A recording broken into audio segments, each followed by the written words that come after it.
Oh yeah. Uh-huh. Uh-huh. Hey. No show. No show. No show. No show. No show. No show. No, no, no. Hey. Where we at? Where we at? Hey, let's go. Uh-huh. Hey, let's go. Uh-huh. Yeah, let's go. Yeah, yeah, yeah, yeah, yeah. No show, no show, no show, no show, no show, no show, no, no, no show. Oh, oh, no, oh, oh, oh, no show. Oh, oh, no show. Oh, oh. No show, Beautiful. What's going on, man? You know what's going on, man. Earth is flat. People are friggin' lost in this world. They're zombies, and I'm trying to wake up the world, and it seems to be working. Yeah, you got to shake it up, kind of like a fault line, right? That's right. X, man. All right. Yeah. So today, I didn't have any. I wanted questions to ask you, but I came to a conclusion. It's like, you know what? Let's just let it ride, man. I don't like scripts as much, so see what goes on.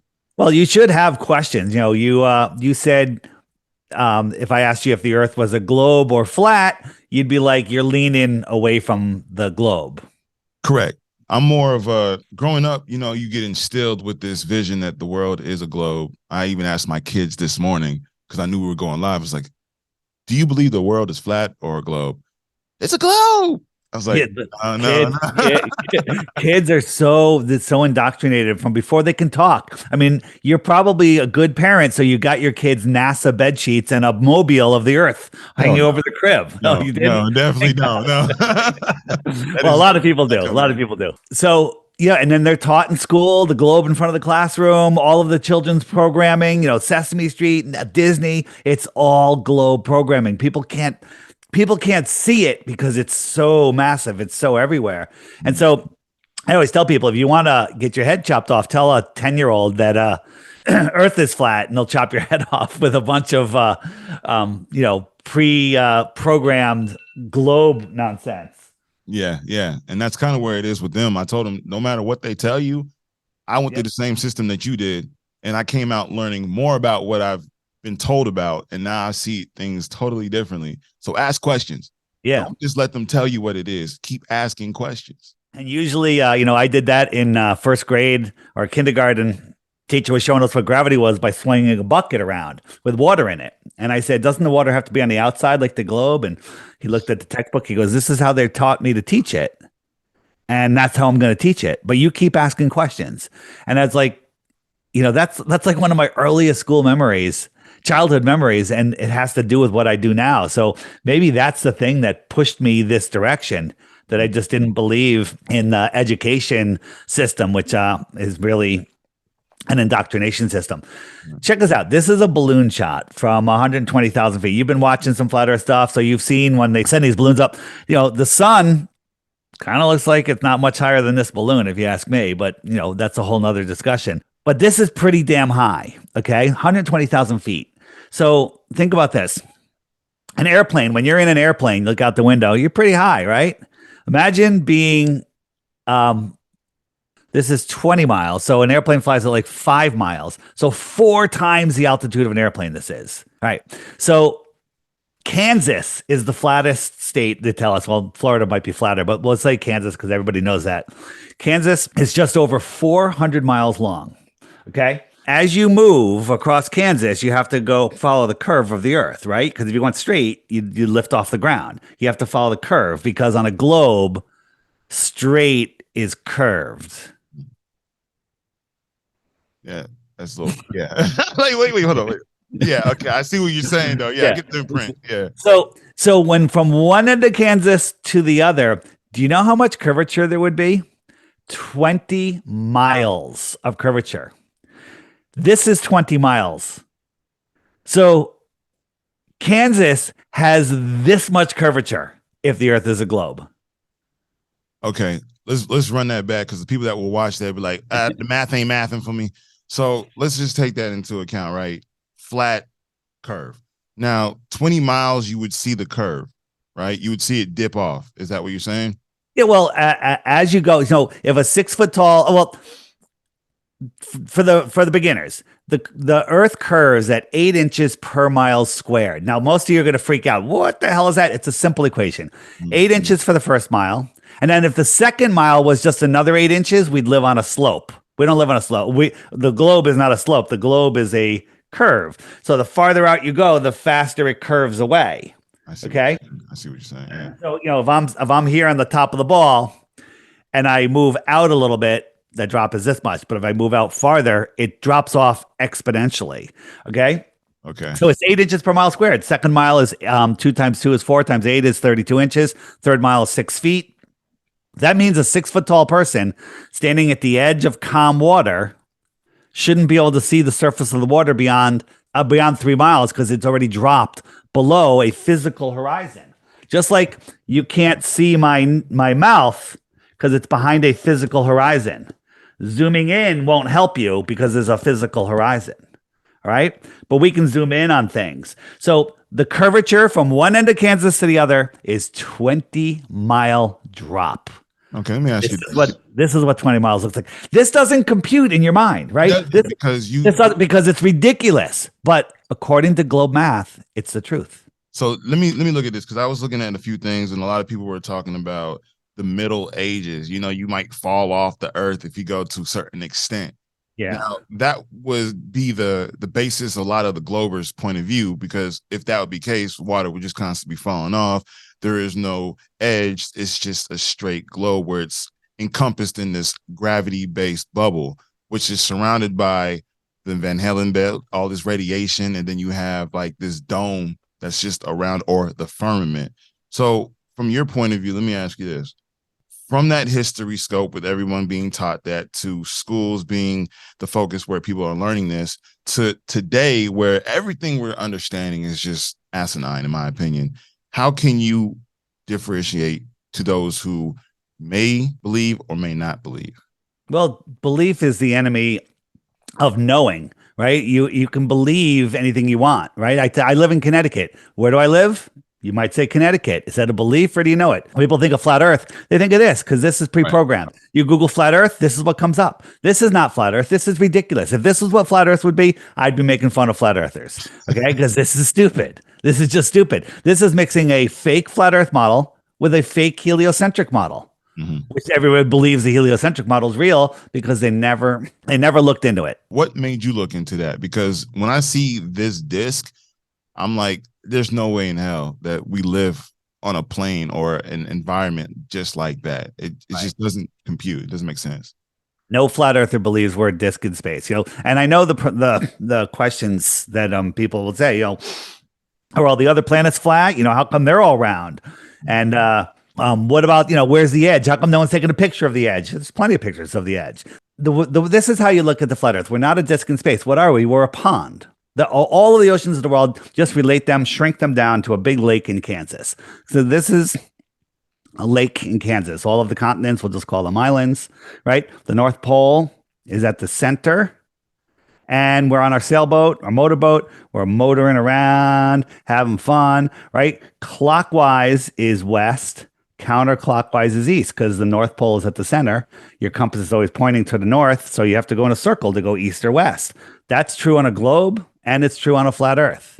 Okay? You go south, which is this way, or this way, or this way, or even this way. Every way away from the center. North is at your back when you're walking away. You're walking south. And what happens when you get here? You step off the lake. You don't fall off. You don't fall into space. You step up onto the land. Okay?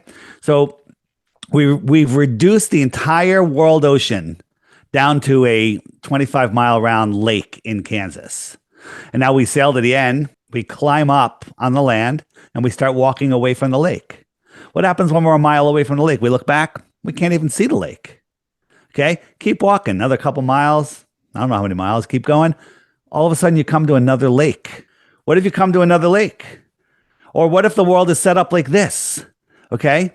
where, we live here and here's Antarctica, the thing that we call Antarctica. And then there's little passageways through to other lands out here, right? It's a possibility. Tartaria, it almost looks like the landmass of different islands. Yeah. And when we scroll down here in the app to this map, and I really like this map. And here, I'm not claiming there's more land beyond Antarctica. I believe there is, and I want the right to go explore, but there's lots of stories about it. So here we are in Kansas in our pond, our lake, right? And then just a couple thousand miles away, there's these other lakes, other worlds, other pieces of the plane, which I might call a planet, a piece of the plane, right? To me, this is the story of Star Wars, where there's hostile lands and friendly lands and trade routes and all sorts of stuff, right? And it's all here, scientifically possible on a flat Earth, okay? Outer space is scientifically impossible. We'll get into that. That's interesting, right? So all of this is possible. If you want to believe in ETs, extraterrestrials, where do they come from? The extra terra land, extraterrestrials come from the extra land. Where? From the outer space, beyond Antarctica, outside of our world. Wordplay serious, man.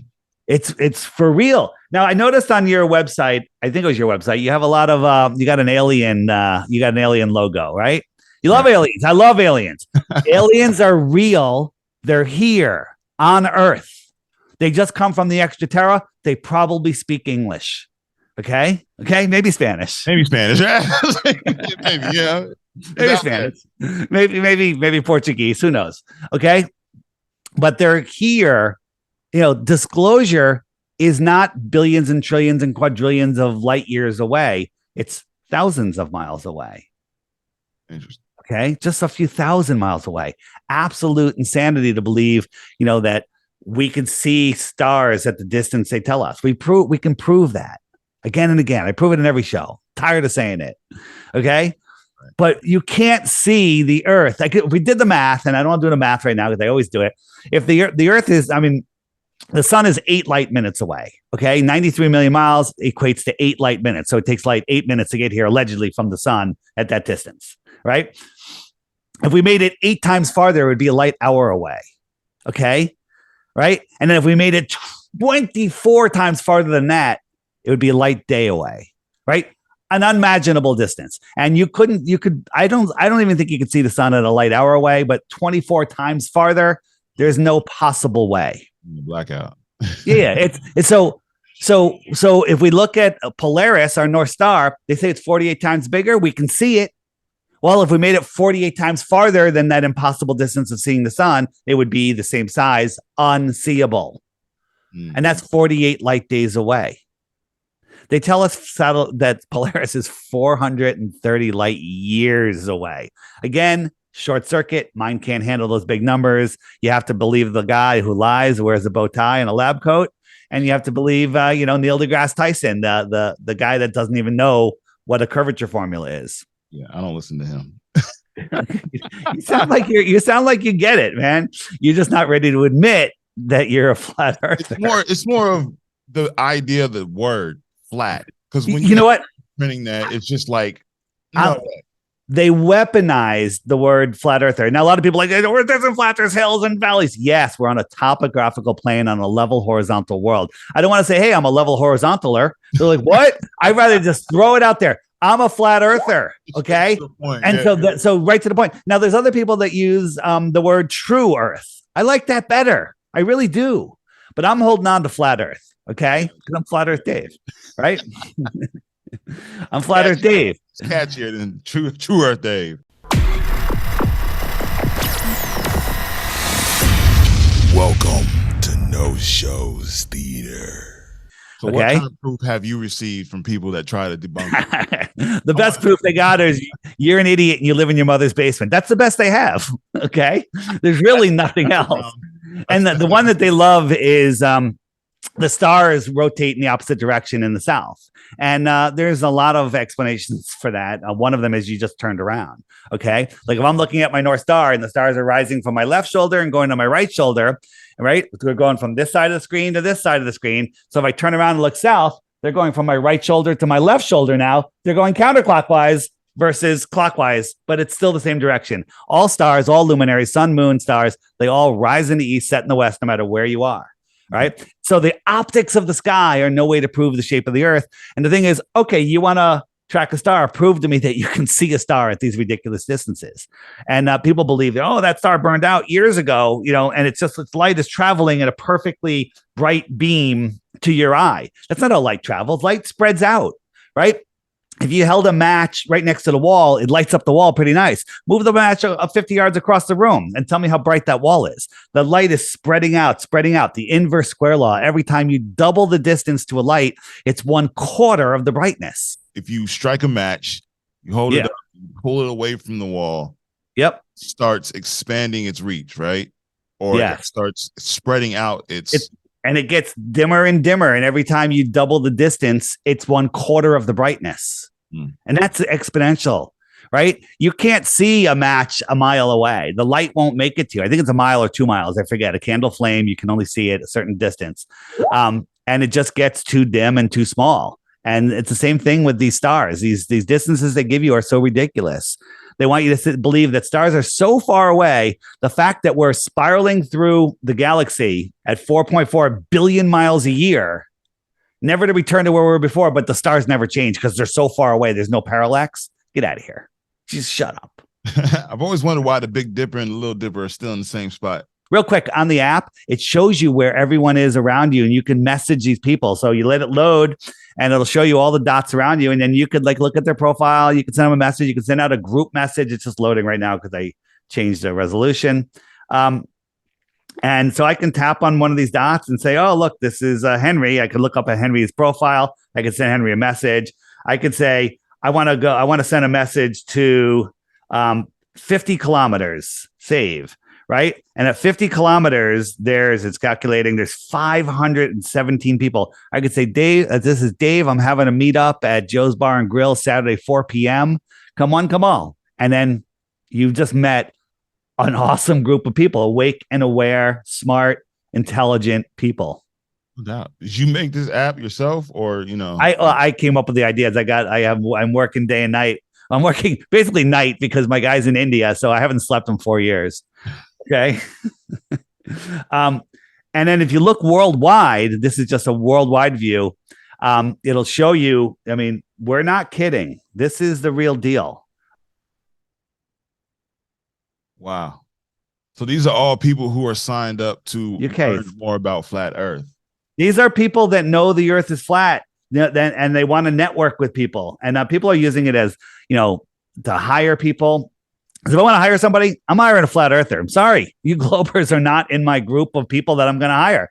And if people are also wanting to date other people awake and aware, the flat earthers have the advantage in the dating scene. Let me tell you, because we can date anybody in the world because they're a flat earther. They're already qualified. Okay. As long as everything else matches. If they're a globe earther and they're intelligent, you're pretty sure that you can show them the earth is flat and then they'll come right over. You can convert a globe earther to a flat earther just by educating them. You cannot.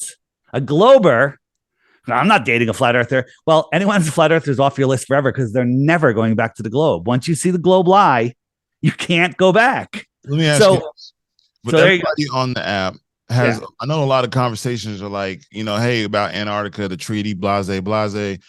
We need to go to Antarctica. We should try to go to Antarctica. Is anybody ever talking like that? Because honestly, since that treaty and the way everything's structured down there, it doesn't make sense to me that we're restricted, but every other country who's supposedly at war with each other come up with a treaty to prevent people to go to those regions. Yeah, every country in the world agrees on two things: the Antarctic Treaty, and everybody needs to get this stuck in their arm. Okay, all right. How stupid do they think we are? And guess what? A lot of people are. A lot of people are that stupid. And people are like, well, why don't you just go to Antarctica if it's all the way, that big around, how are they going to block you? And the answer is they have military bases at all of these locations, right? These are huge military bases, and they guard these waters, right? These are huge distances, but they got buoys out there, radar buoys, mesh networks, all sorts of stuff. Anybody that crosses 60 degrees south will be stopped, right? There are explorers that got permission from their country. They go down there, they get stopped by the military, they turn around, they go back home, and they end up in jail, right? Okay, nobody is allowed to independently explore Antarctica, period. Right? People, oh, yes, there is. On the app, on the frequently asked questions page, if you hit the question mark, there is a button called Antarctica and the 24-hour sun. If you click that, there's some great videos, but one of them is called "Sorry, Antarctica is Closed," and that one is one of our flat Earth researchers who's a lawyer somewhere in here. He went through painstaking trying to find out what it would take to go to Antarctica. It costs you hundreds of $1,000s in permits, years in the working, and then they're just going to deny you and keep your money. All right. So it's pretty amazing. And then why is Google hiding flat Earth? Like if you search flat Earth sunset proof, you're going to get a list of videos. Then if you search flat Earth David Weiss, you're going to get the same exact videos. If you search flat Earth curvature measurements, boats over the horizon, whatever, you're going to get the same videos again and again and again. They only are feeding you the propaganda that they think will make you laugh at flat Earth and walk away.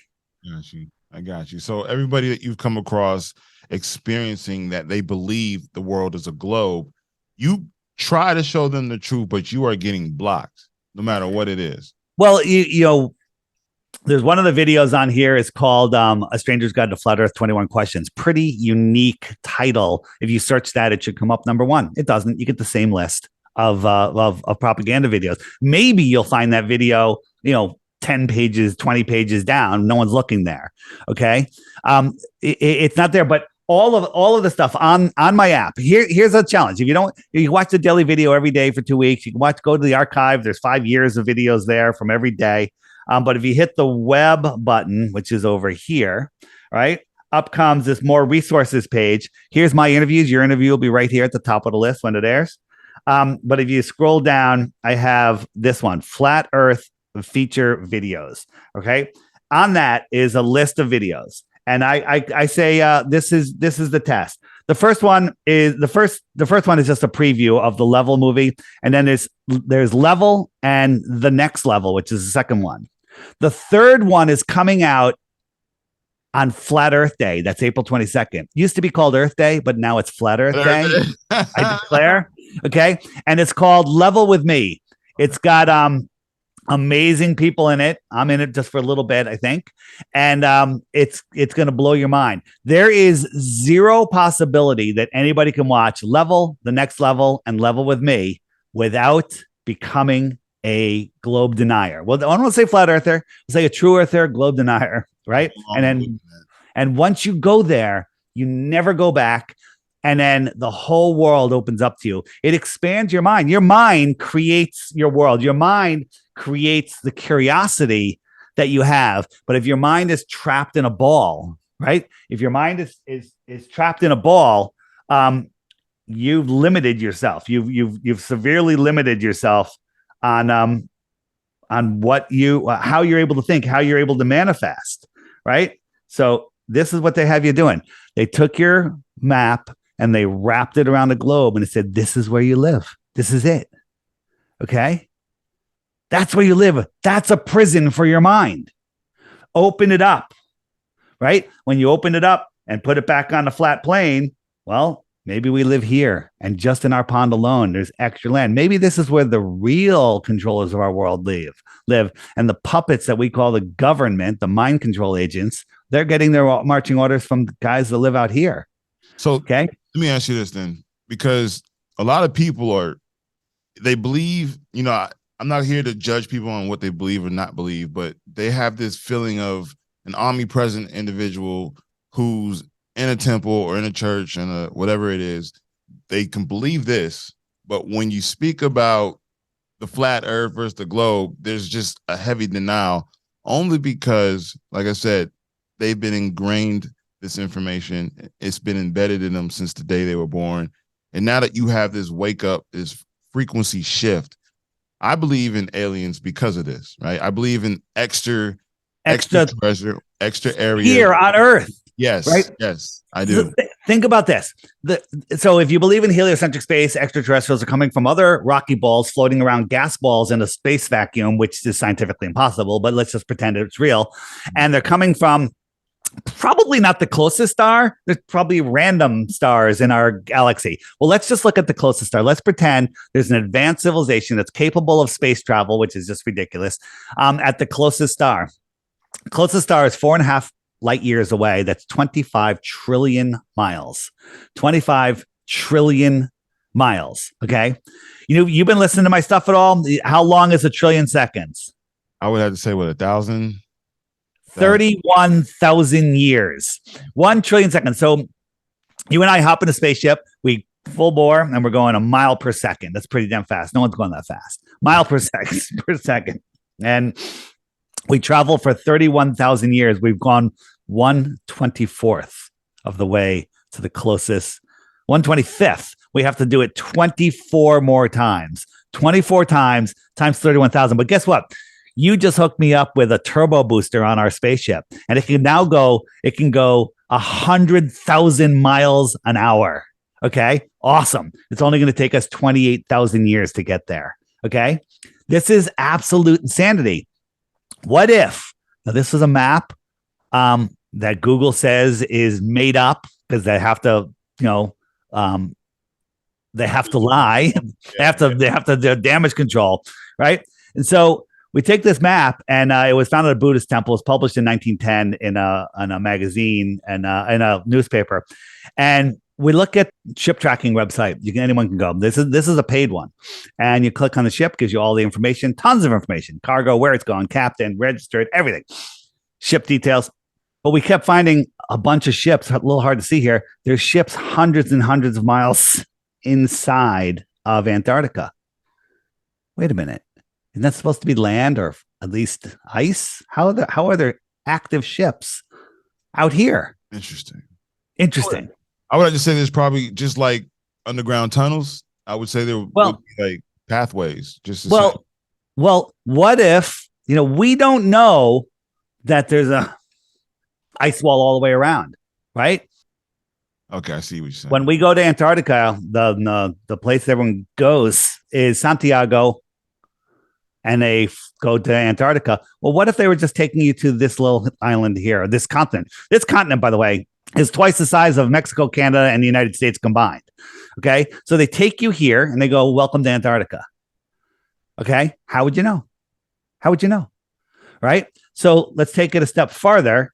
What if the cargo ship that we saw, like one of these way out here, we clicked on it, very little information, giant ship, 580 meters long, 80 meters wide. And that's all it said. Didn't tell us who was driving it. Didn't tell us anything other than it's registered in the island of Kiribati. Okay. Huh. So where's the island off of? What? Where's the island of Kiribati? Let's take a look. It's in the middle of the South Pacific. Okay. It's a friggin' sandbar. I had to put a pin on it to find it. Okay. You can't even see it until you zoom all the way in. Right. And it's a sandbar. What is this giant ship registered on this little island with weird town names? Okay. Why did Chinese government just give them $10 billion? And why is America saying this is a very important trade route for us? What the hell do we need to stop at Kiribati for? Okay. What do they have there? Pineapples, right? Good fruit. Yeah, it is good fruit. I'll tell you about the pineapple conspiracy later. Oh, okay. Wasn't expecting that one, but yeah. So what if a trade route? It's a very important trade route. What if Kiribati does have a trade route to the outer lands with advanced worlds? Maybe they're getting computer chips out there. Maybe they're trading pineapples. Maybe they're food. Maybe they're trading children, human trafficking. I don't know. This is a trade route, right? I think that computer chips probably come from out there. Okay. This could be advanced worlds out here. How would you know? You never heard of Kiribati, and that's in our pond. How would you ever hear about out here? How would you ever even know? Because you're not allowed out here. You're not allowed out here beyond 60 degrees south. You're not allowed. And even if you could, how are you going to navigate? There's no GPS. Compasses don't work out there. Too far from the North Pole. So, all right, let's stop right there right quick. So the fact that people are guided with the compass to be guided north, true north all the time. Yeah. You get to a point on the map that compass no longer works. Now, this is also debunked in, what's that one movie with, they go into this center of the earth. I guess it's a pretty old movie. I forgot. Journey to the Center of the Earth? Yes. And they just debunked all that navigation, the magnetic fields, all haywire. Just nothing works out there. So the farther you get from a magnet, the less effective it is. Right. If the Earth was a ball with two poles, well, your magnet should point to the South Pole. Get a magnet. It has a North and a South Pole. Hold it near either way. The compass will point towards it. Okay, the South Pole or the North Pole. Right? But no compass anywhere on Earth points to the South Pole. Now, some scammers out there will get a compass, put the magnetic side and write south on it, put north on the other side, and go, look, it's pointing towards the south. Right? Wouldn't that, since it's magnetic, still keep it north? It only points north, but they wrote on the compass that that's south. Okay. Okay. It's so dumb. As I'm showing you this, it's going around. I'm trying to push it east now, and I have to keep turning. East is a circle on the flat Earth and on the globe Earth. But if I try to dead reckon west, so here I am, the compass is pointing west. I say, okay, west, and I follow that dead reckoning, I'm heading south, away from the center. Immediately, I'm heading south. Every straight line is south. Okay? Damn. Every straight line is south. So no matter how you look at it, it always points to the middle, but when you pull away from it going west or east, it'll still point. Right. Well, when I go away, now I'm going south, south, south. Now, if the Earth was a globe, I should magically show up over here, but no one has ever gone south and come up on the other side. It's never been done. Nobody has it. Now I'm heading north, north, north. And as soon as I pass the north, look, the compass just did a 180, and now I'm heading south. South is every direction that you point. East and west, you can't point east because you're pointing south. East curves off. Okay. All right. So let's say, right, that I'm living without my compass. I have a needle, I have a leaf in the pond. Depending on where I'm at, it should still tell me where north is. Now, I may not follow that true north because, like you just showed me, if I just deviate, I may be going north, but I'm still going in a straight line, and it still could lead me to south. So at what point do we show validity in our own navigational process? Amelia Earhart, whatever, supposedly flew around the world. This is Amelia Earhart on all the places that she stopped. She went either west, which is this way, or she went this way. I forget which way she went. But either way, she's circling the Earth. Airplanes fly straight and level over the Earth plane. Okay, so check this out. This is a flight from Cleveland, Cali to Cleveland. Okay, they're going 2,000 miles. There should be 500 miles of curvature. Okay, the pilot should nose down 500 miles. Do you see any nose downing going on over here? I'm still seeing flat. It's flat. He's not nose downing. Airplane, not air spinning globe. Airplane. Horizon. Horizontal eye zone. There's no curvature. 500 miles of curvature. 500 miles. Imagine the height of an airplane and multiply that times 100. That's how much curvature this pilot should be flying over. Yeah. So let me show you another one. This is a flight going from Germany to South America. And these stars on the horizon, as he flies over the curve, should end up being above the airplane. Right. But they're not, right? They don't rise. They just go. Now, this is what it should look like. This is a Google Earth representation, right? As you're diving over, that star comes higher and higher and higher, right? The star on your horizon, when you go halfway around the Earth, is now directly above you, right? So Nice. reality shows us this, okay? Not rising. Not rising. It's just the stars are rotating, but they're not rising. This star should go whoop way up. But when you do a computer simulation, hey, Google, what happens? This is what happens. Okay. So computer simulation by the Google's people or reality. Which one are you going to trust? Definitely don't trust the Oog. Yeah. Don't trust them. But Yeah. I mean, in a sense, this is why I asked, because with flight, I'm sure there's plenty of pilots who know the truth that just cannot speak on it, which is another thing that I'm into. I'm interested in learning what people can and cannot say. And if you can say it, you're going to get shunned for it. And when you see visuals such as this, even I've been on the plane and I can look out the window and I'm still seeing flat in the distances from even sitting in a plane.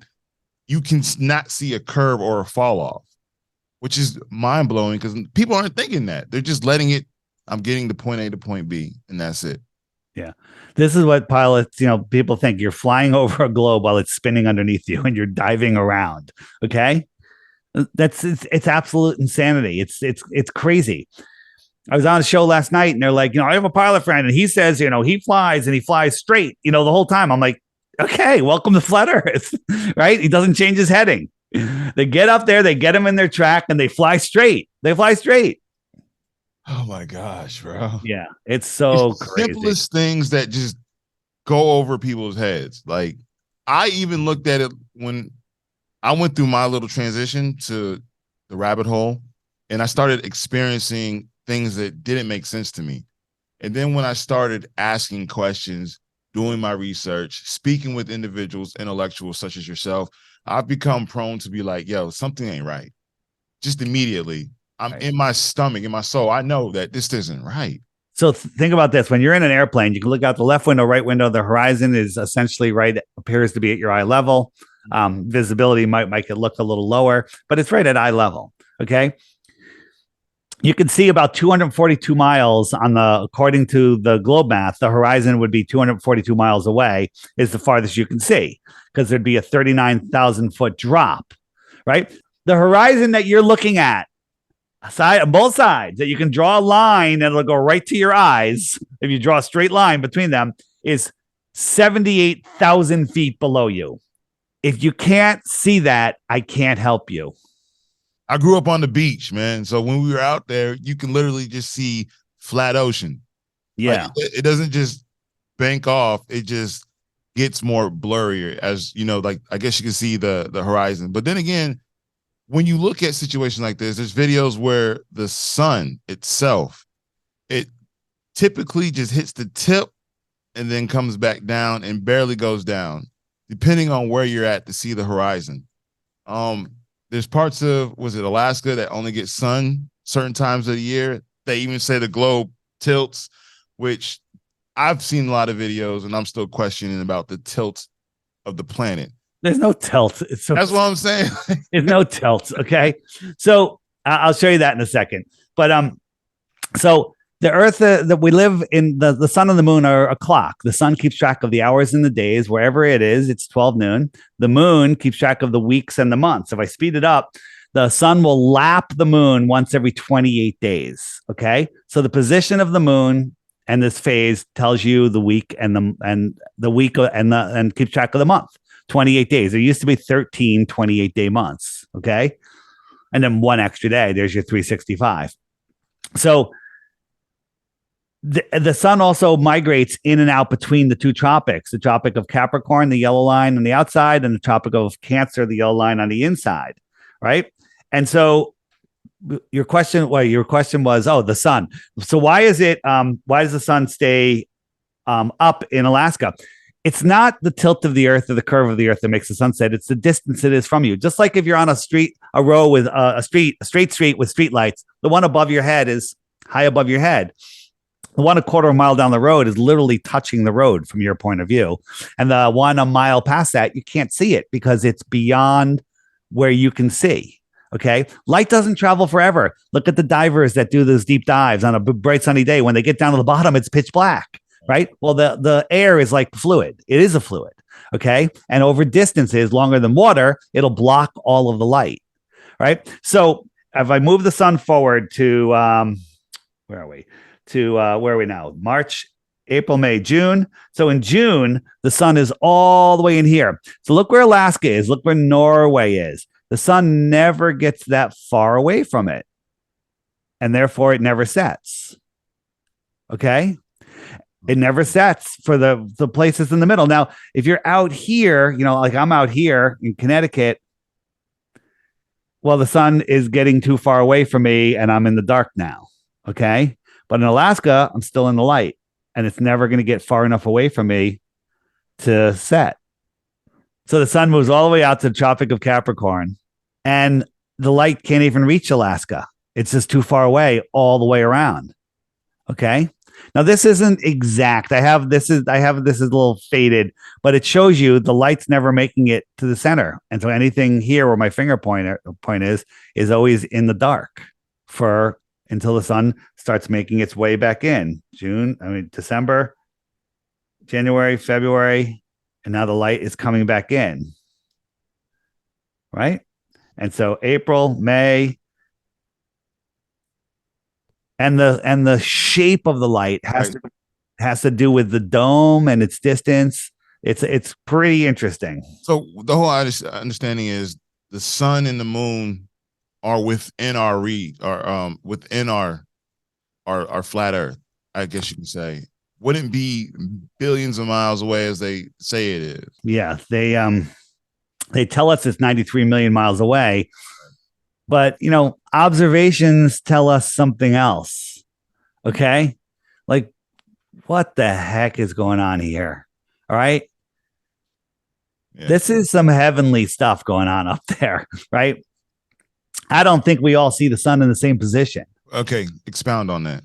So this is a sheet I have hung up. And on the other side of it, I have my sun, which is a flashlight. It's square, but it looks round. Okay. And it's 10 feet away. And Paige is over here and I'm over here. I say, hey, where do you see the sun? And she goes, I see it right there. So if I put a little X on the sheet, it would be over here. And I see the sun over there. We're looking at it in two different places because we're not looking at the real sun. We're looking at the projected sun. So this is not even the actual sun that we're seeing currently. There's something that's emitting that. Get a glass dome. And then hold a light above it, then look down at the dome. You're going to see a light in that dome. That's the sun that we see. Okay. So what's another example of this? So here is an eclipse, solar eclipse. What do you notice? Do you see the moon? If I'm answering, it looks like it's about to merge over the moon or, Well, do you see the moon? And the answer is you see something circular blocking the light, but you see the sky. It looks just like the sky, right? Whatever is eclipsing it, you're imagining a moon, but you don't see the moon, right? You're imagining a moon, and you just see the sky, right? You just see the sky, right? You don't see the moon. You see the sky. You don't see craters. You don't see the moon. You just see the sky like the sun is missing. Okay. Now, how could that be? So during a total eclipse, when the sun is all blacked out or there's just a little ring of fire, you should be able to see the moon. The earth shine should light the moon up like the moon shine lights the earth up. The earth is 6 times bigger. There's a full moon. There's a new moon, but there's a full earth. It should be lighting up the moon if you believe in, moonshine. Okay. So all of these, you don't see the moon. You see something. So how can this be? How can this be? Right? Again, no sign of the moon. No one's ever seen the moon approach the sun during an eclipse, eclipse the sun, or exit the sun. Okay? Again, we're imagining that it's the moon. It might not be. I kind of think that it has something to do with the moon for sure. Right? But we just see the sky. Look, just the sky. What is that? Right? What is it? We see the sky. So let me just put this real quick. I don't mean to cut you off. Yeah. This time, usually with eclipses, we see or we perceive it to be the moon and the sun getting in front of each other at a particular certain moment of time, right? That's what we're told. But if the moon was going in front of the sun, they say that you can't see the moon approach the sun because the sun's so bright. Okay. I'll give you that. But maybe from the space station they could see it, or maybe with an infrared lens, but no one's ever seen it. When the moon goes new, the shortest amount of time that anyone has ever spotted it from anywhere, NASA, anywhere, satellites, nonsense, but anywhere, has been 42 hours. Okay. It's almost 2 full days. No one has seen the moon. So where is it? Where is it? Right. But if the moon and the sun are being projected from within or above the firmament, this is just me speculating. Okay, I got you. Okay. Okay. So here is an eclipse. I actually filmed this. It was that the sky had a lot of chemtrails in it. So it was actually really easy to film without blowing out the lens. Okay. Again, I don't see the moon. But it's cutting out the sun. Here is my rear projection onto a paper towel, an eclipse. I have a light shining on the towel and I'm eclipsing it with a bottle cap. So first, let me back up. We're going to go to an actual eclipse that was filmed. And right here, what's this? This is a lens flare. And this is not a lens flare because it's locked to the sun. This is moving around with the camera. What is this? Now, the sun is eclipsed this much, but you can't see it just because it's so bright. It's blowing out the lens. But it is, 85, 90% eclipsed, right? This is the sun. This is the actual eclipse. What are these? We're trying to figure it out. And I contend, what if that is the actual sun, the actual eclipse happening above or beyond the firmament? Okay. So, I think I kind of like a displacement theory almost. Yeah. So the order is you have the sun, then you have whatever's eclipsing it. We'll just say the moon, and then you have your sky screen. So here's our screen. Here is the eclipsing object, and the sun is behind that. So from our point of view, okay. So you're projecting onto our sky screen this eclipse, but we can see the projector because the light has been so dimmed. So this is my rear projection. So you don't see the sun, you don't see the moon, you don't see it exiting because there's no light on the moon on the bottle cap. It's not being projected. The sun is being projected, but we're blocking it with the eclipse body. So I said, wait a minute, what if I maybe the sky is more transparent than a paper towel in my experiment? So I changed it and I did it with a paper tissue. Here we go. This is the sun that we see. Here comes the eclipse. You don't see the moon. And look at this. What is that? Compare it to what we just saw. And we compare it. I don't know, man. Close. Damn close. So yeah. I'm not claiming 100% this is it. I have not seen anything better to explain what we see in the sky. And nobody will ever contest this, that like, hey, what you're saying is true. They're just gonna be like, nah, we're gonna push them down the algorithm. We don't want people thinking like this. Right. It's not what we want people to have an idea on. Because if this is the case, then that proves that we are literally seeing the exterior of a sun.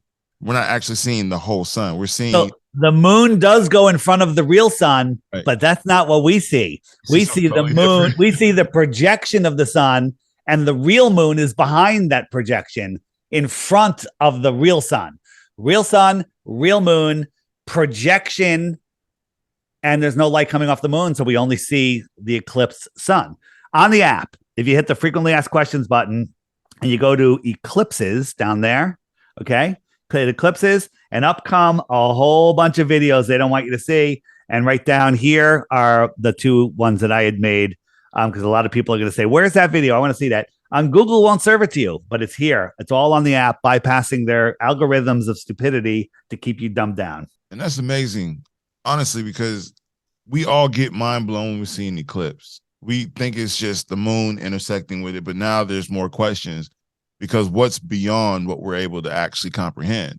And now that you have those questions starting to actually grow within the community, it's just moments before everything that they hide from us just comes to light. So even with the information of global warming and these supposed traffic routes for these major cargo ships that go through Antarctica, it's just there's a lot of things that are at play here, and I feel like the more we get into it, I heard an interview a while ago, and I'm trying to find it. It was a guy that was a technician in a chip factory, and he said that they work on these chips and they're always trying to improve them, and they make very tiny little improvements, tiny improvements, very insignificant improvements. And then all of a sudden they need a new tip, and the CEO goes, "Oh, here's a new chip. Here's a new chip." Okay, and they look at it and they reverse engineer it and they reproduce it, but the technicians didn't create it. The CEO like, "Here's a new chip." Where'd that chip come from? Was it in their drawer the whole time? Did it come from the outer lands? Okay. We didn't have chips in the 1970s. Okay. talking about And all of a sudden like we have vehicle chips, computer chips. You're talking about these. Yeah. Chips, the computer chips. So where did they come from? Maybe they're coming from maybe that's the trade route. Maybe they're trading, children for chips. Who knows what they're doing? Maybe it's a slow, like, hey, maybe the people out there are benevolent and they want us to have this technology slowly so we don't kill ourselves. Okay. I don't know. But there's a lot of evidence pointing towards it. On the app, the Flat Earth, Sun, Moon, and Zodiac Clock app, if you go to the books section, okay, a lot of people don't read books anymore. Some great children's books by Flat Earth Man. Amazing. If you have, how old are your kids? 17, 9, 6, and 3. All right, you could buy these books. I'm telling you, they're the best. They're literally the best. But if you scroll down, we got the Navigator Across the Ice Wall, and then another one is the Iron Republic. That'll blow your mind. Iron Republic will blow your mind. Heard you talk about the Iron Republic? Yeah. Yeah, you know about it. Yeah, right? you talking about it on your last video I was watching. It's like a 5-hour YouTube video for it. It's on YouTube. Just search the Iron Republic, the Morgile. That's the channel that it's on, and it is. He does a great job reading it, and it'll blow your mind. So a lot of people, you're commuting, driving, train, whatever, pop that puppy in, right? And it'll blow your mind, right? And whether it's true or not, it rings true to me. They were talking about more land beyond Antarctica in the 1800s. Okay. Right. This whole friggin' thing of flat Earth being solved, dispelled 2,000 years ago is nonsense. They were teaching it here in the mid 1900s. Okay. They've erased your memory. They've erased the history. Okay. In the 1950s, the Gleason's map was in schools. Okay. It was in schools. It was in libraries, in encyclopedias, everywhere. And they removed it in the 1950s. Why? Why are they hiding that? Why are they hiding the Gleason's map? I mean, honestly, a lot of information is hard to come by now. And a lot of things that we're finding is being watered down. So it's another take on how the Library of Alexandria was destroyed. It's just losing. Was it? Or did the Vatican steal it? I would say the part 2 of that. Yeah. It's in the secret Da Vinci Code section. Yeah. So there's so much. There's so much to learn. Just the memes on the app alone will teach you a ton. I'm trying to find where's the UN? The UN map, all of the world organizations that rule the world, their logo is the Gleason's map. Why are they doing that? Yes, I've seen that. It looks exactly similar to the actual map that you have on this one here. And I was going to also ask you with this, the image that I see here with this map, with the continents being structured the way they are, you see a reflection in the moon, something similar to that. And if you, what's the word I'm looking? You change maybe the chroma on it, you're able to see prints as these. Now, is there anything that you can speak on with that? Because I've heard so many different visions of those. We live in a bubble, and above us is another form of water, and those aren't just planets. Yeah, anything above where we can reach it is speculation, but there's so many ancient religions talking about different layers of physicality. I think that the heavenly realm is literally right in our view. It's right above us, the non-physical intelligence. Water stores more energy than anything else. I mean, more information. A drop of water holds terabytes of information. So maybe the non-physical world is right there where the clouds are. Clouds are weird. Why do clouds hang in the sky? Why do they have sharp edges? Until, of course, they chemtrail them and just, dispel them.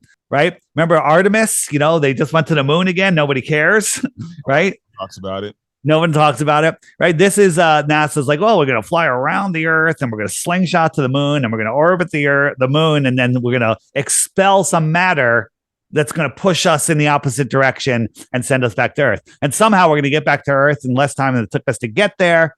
And I don't know, I can't explain how we speed up. None of it makes any sense. But what was funny about this is their convoluted nonsense. But if you zoom in on it, they used the flat Earth map. They didn't even bother turning it. Okay. They used the flat Earth map. I don't know if they get lazier or, I think it's a revelation of the method. I think it's either revelation of the method where they always have to tell us what they're doing, or there's a whistleblower in NASA and he's like, I'll just use this. No, I want them to know. This changes the command that it has to go through, man. So I'm not buying that. They're lazy. They're just like, you know what? They're not going to care. People are just sheep. Yeah. I think they're stupid too. I really do. I think they're stupid and lazy. I mean, right? I've met a couple, several.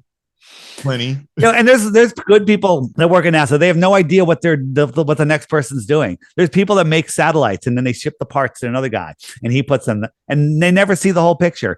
And then the final guy sends the satellite over to NASA and they have no idea that it's going up on a balloon. Yeah, that's what I was saying, because there was a balloon that fell in, I believe, Chicago. A lady, her home was met with one of the satellites. So it's like they're not in space. Exactly. Yeah. NASA admits they have tens of thousands of satellites on balloons. Okay. These balloons can go up there and hold them up there for years. All right. And then there are crashes that happen all over the place. And, every time a satellite falls out of the sky, it's attached to a balloon going on. I don't even want to ask, man, because it's self-explanatory. Yeah. It's like, you look at the videos of the horizon goes from flat to concave to convex. You have to believe that all of this stuff is falling around the Earth while this is floating. Why, all of this is going on while we're spiraling through the world. Here's a crashed one. Military shows up right away to scoop it away. But, everybody has a high def camera in their pocket. So, there's more and more videos of this happening all over the place. So with people on your app, do they typically upload video footages or anything that they might come across like this? Well, the people on the app are seeking information. A lot of them, though, are content creators like myself. People upload stuff and they send me stuff like, hey, Dave, check this out. It's being censored. And if it's a good video, I'll add it to the app. Someone sends me a good satellite video. I'll add it to the app or anything. If someone says, hey, if I get a really good, a good video, I pride myself on the featured videos every day. They're hand selected by me. Of good flat Earth stuff, because if someone wants to learn flat Earth and they go to Google, they're going to give up after a couple days or a couple hours because they're going to get nonsense. We might have to look into the future for an additional interview, because I like what you're showing, and I'm going to download your app. Yeah, no. So everyone, you can find the app at flatearthdave.com. If you have a show and you want to book me, book Dave. Want to find my YouTube, my TikToks. I have multiple YouTubes. I have interviews. I have my DITRH channel. DITRH stands for Deep Inside the Rabbit Hole. Very short videos. Most of them are under 3 minutes. Okay. Watch a couple dozen of those, and then you too will lose the respect of your family and friends because you'll be a flat earther. Honestly, so my father is a Marine Corps vet. So he served 20 years, and it's just like trying to speak to him about some of these things. He knows, because he was there during the Saudi Arabian War. And then he was telling me about how a lot of his troop members were bombed by his own people. And come to find out, I met another lady who worked and who was there as well. And she told me the same thing. So there's a lot of information that's out there that we're just not getting. And I appreciate what you're actually doing, man, because I never would be like, so here's one for your father. If you hit the web button and go down to that Flat Earth full length videos, FE movies, and you scroll down a little bit, there's one right here called Flatten the Curve. It's a documentary about military whistleblowers. And they're talking about how their weapon systems don't work. The rail gun, I heard it can go 200 miles. Right. Okay. Right. Let's just say 100 miles. 100 miles, it has to go over a mountain over 6,600 feet tall. Okay. How would they see the target? If a mountain 6,000 feet, was in between them and the target. He's over the curve that far, over a mile, and they could see the target. You're going to shoot into the ground. Jesus. It's unbelievable. But the whistleblowers video is great. And again, there's so much information, so much stuff out there. Check out my website, flatearthdave.com. Everything's there. The app's there. The app is $3. Okay. And then it gives you all the stuff I was talking about. But if you want to send messages back and forth to people, to interact that way, and play I have a new games module coming on. You have to subscribe. And the subscription is $11 a year. $11 a year, right? That's like a margarita without leaving a tip. But if you click this button, which is your status, this is the referral button, all right? You can create a referral code. Look, somebody just joined the app. If I click that, you can create a referral code. Mine is DITRH. So when everyone downloads the app, the first thing it says is, do you have a referral code? Yes or no? And you can put it in. And then if you get 11 or more, you can trade it. You can trade 11 points in for a year subscription. So you don't have to so you don't have to pay for it, but it's pretty easy just to pay for it. And the funny thing is people don't want to trade them in because I have the leaderboard, and the leaderboard shows you the top 100 people, the number of referrals they have. And so if you trade in 11 points, you lose, they get taken off. So people are trying to stay up on the leaderboard. And we have Caleb, the amazing 2,000 referrals. Right. You might have to send me. So you don't have to buy the app. Just go to my website and take the crash course. You'll be a flat earther, and then you'll buy the app. Welcome to Knosho's Theater. So here we go. You don't see anything out here, but as we zoom in, we're increasing our angular size. And as we increase the angular size, all of a sudden we realize, oh, look, there's a boat. Okay. And it's not because it was over the curve. It's because it was behind you. Now, my finger can't hide that boat.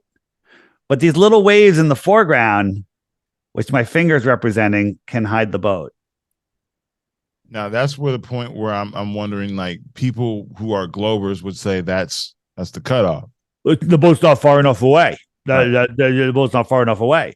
But then we could show them, things that are that we know the exact distance to.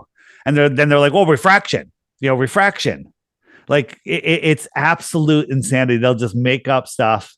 They'll make up stuff nonstop. So here's one that we call it the Black Swan. Okay. So we know how far this oil rig is. We know this camera is 1 foot off the water. According to Globe Math, the horizon should be 1.2 miles away. Round up, 2 miles away. You should not be able to see the surface of the water beyond 2 miles away because it's behind the curve from this height. Not only can we see this rig, which should be 59 feet below the curve, we can see the surface of the water far beyond it. So you have to believe that the water far beyond it is refracting up, 100 feet, and then the water right at the rig is refracting up 59 feet, and the water in front of it is refracting up 40 feet, and every increment in between to conspire to create a flat, level surface. Or maybe the Earth is flat. Flat to a curve. Like, that's what I'm saying. Like, I'm hearing flat, flat, flat, and the people that are going to listen to us hearing flat, flat, flat. So we got to find a understanding to kind of reach folks like that, because I'm honestly, when I heard flat, I'm like, man, so where's the end? Okay, so here's the thing. I call this level is horizontal. All right. So if you live on a ball, you're always on the top. Okay. You're standing here on the top of the ball. All right. And so if you're standing right here, level to you is a straight line, but on a globe, it has to curve around. Okay. This is level. And so these guys here, well, they'd have to be this is down, right? But these guys here would actually have to be standing like that. And this curve is level for this guy. Okay? This is retarded. All right? Seems retarded. Yeah. It is completely retarded. But you have to believe it because everything gets pulled to the center of the globe. Why does everything get pulled to the center? Why does it get pulled to like halfway to the center or off center? How come if there was like a little rock halfway between the surface and the center, how come it says everything come towards me? Wouldn't every atom, molecule, rock say everything come towards me because I have gravity? How come it's the very center that everything goes to? It's the dumbest thing ever. Think about this. North. Think about this. So I got my hand here, and I want to put a 5-pound frying pan on the bottom of my hand. How much force would you need to hold a 5-pound frying pan to the bottom of my hand? Probably about 5 pounds to equate. 5 pounds. 5 pounds. 4 pounds, it would go down. 5 pounds would hold it to my hand. Okay. So now we have an ocean at the bottom of the earth. It weighs hundreds of trillions of pounds. How much force would be needed to hold that ocean to the bottom of the earth? Equivalence. Yeah. And how come we don't just get crushed? Gravity would just crush us. It could hold trillions and trillions of tons of water to the bottom of a globe that's spinning and orbiting and adjacent to a friggin' vacuum, right? You put water in a vacuum, it boils and it disappears. Okay. So I'm sorry. If you can't understand this, I can't help you. No, I definitely. No, you get it. I'm not talking to you. I'm just talking to. For those who will watch this, it's amazing to even comprehend that simplistic understanding because all that weight, but then you have those like the gravity concept. So, like I said, there's so many people that are willing to fight that theory. Not even a theory anymore. It's more of an understanding. Gravity is not. It's a theory, and there's electrostatic force, which. They tell us the electrostatic force, positive attracts negative, negative attracts positive, right? The earth has a neutral or no charge to it, and everything in the air has a positive charge. And the higher the positive charge, the heavier it is, the more attractive it is. Okay. And then there's the buoyancy and buoyancy force that sorts everything else out. Okay. But our science, globe science, tells us that the electrostatic force, which is scientifically testable, observable, repeatable, provable versus gravity, that the electrostatic force is 10 to the 39th power stronger than gravity. I don't believe them. But this is what they say. The gravitationalists say the electrostatic force, which is testable, I can show you many demonstrations of it, is 10 to the 39th power. 10 to the 39th power. If it was only 10 to the 15th power, that would be 1 trillion times stronger. Okay. Right now we got to add another 19 zeros to that, or no, another 14 zeros to that, or no 20. I don't know. It's ridiculous. I can't even do the math in my head. Yeah. Okay. So if I tapped you on the forehead with my finger, you just a little tap, doesn't hurt. But if I tapped you 1 trillion times harder, your head would implode. Okay. Yeah. Right. You can't calculate things. So they're telling us that the electrostatic force is 10 to the 39th power stronger than gravity. How can you claim that gravity is pulling things down when I can prove to you that you put a higher positive charge in something, it falls faster? During lightning storms, things have been measured to fall faster. Are we talking about gravity? Or are we talking about electrostatics? When someone gets struck with lightning, they fly through the air sometimes. Okay. Maybe that's because it's putting a charge in the earth and boom, they get repelled. It's not gravity. Grounding, then taking your shoes off, walking on the earth. I'm grounding all the time. I always have my shoes off. So what's the concept with that? Because that's releasing the electromagnetic energy Well, you're getting these free electrons. It's just connecting yourself with the earth. We're part of the earth. I don't believe that we can live off of this earth. We're part of this living system, and all the lights in the sky are part of the living system. I got you. Yeah.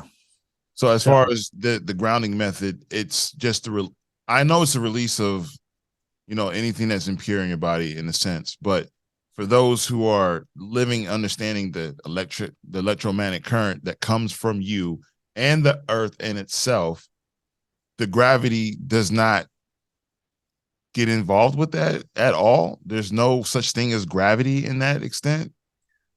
Gravity is a theory that 96% of it has to be made up with dark matter and dark energy, right? They're telling us that, gravity is holding everything down when we could change the electrostatic force and show you that it doesn't. Here's a drone.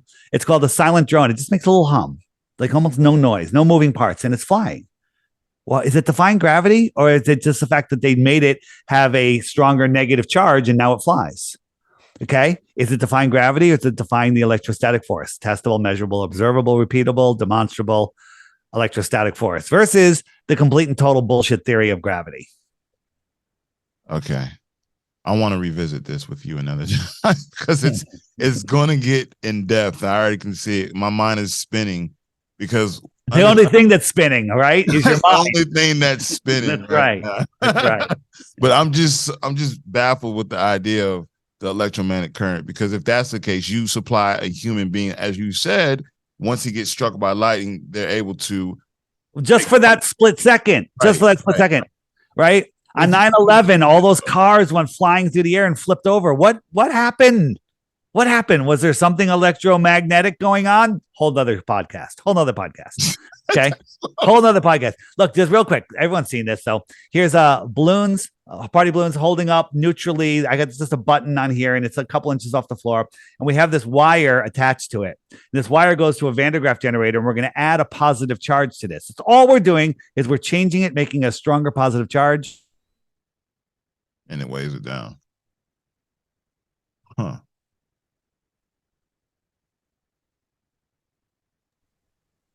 It goes back up. It goes back up. There you go. Hey, we lost some mics through there, and I worked through it without killing myself. So, if a human was to receive this is I'm just saying, it could happen for a human to be able to. I think that the secret space program is a secret propulsion program, and they're using, people seeing buzzing UFOs. I think they're using this technology to travel. I think they can pull this energy straight out of the air. You take a drone and get a thin copper wire and send it up as high as you can, and then I dare you to grab that wire. Okay, you can get electrocuted. You're gonna electrocute it. Okay, right. I know. Free energy everywhere. Free energy everywhere. This is beautiful, man.